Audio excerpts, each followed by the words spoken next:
I do believe there were, he was let down. The sweet face of a little boy, described as a model student with a standout smile. I just remember seeing him in the halls. Caden McWilliams attended Ellis Elementary until May 2018. When his mother unenrolled him in the fall, he was already dead. His body wasn't found until December. It's just horrifying, the details of this case, that I can't, I can't get it out of my head.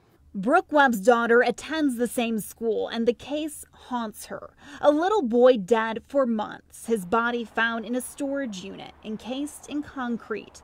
An autopsy showed cocaine and meth in his system. He only weighed 27 pounds. There was nothing being done, there was no memorial planned. As the community searched for closure, Brooke organized a vigil for Caden in this neighborhood park. They paused for 7 minutes of silence, 1 minute for each year of his life. There was probably 30 people here. Brooke still wonders how a little boy could just disappear. No one realized he was missing for months. No one realized he was in trouble. Unfortunately, there wasn't a chance for anyone. No one did intervene for Caden. But there was a lingering feeling. She wanted to do more. She wants to change state law and create a safe place for children in dangerous situations. I love the concept of the fire station being a safe place, or the church being a safe place, that it's in the lexicon now. Everyone knows. Just like you can drop a newborn off at a fire station, she thinks parents should be able to do the same thing for older children. If you have a baby and you can't take care of it, you can drop it off with no questions asked.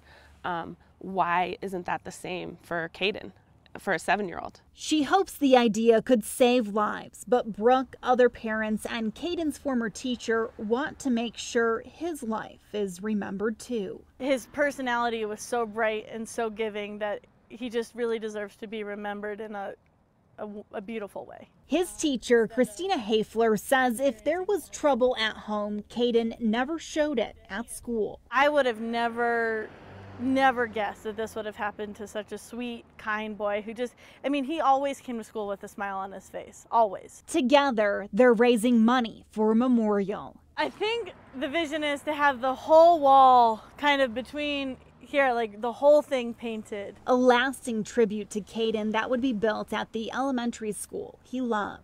She also wants to get the kids at Ellis Elementary involved in a mural for Caden as a way for them to remember their classmate. It's been impossible for the kids here to process. It's been impossible for the staff to process. Making sure his memory lives on with a memorial and a push to change state law.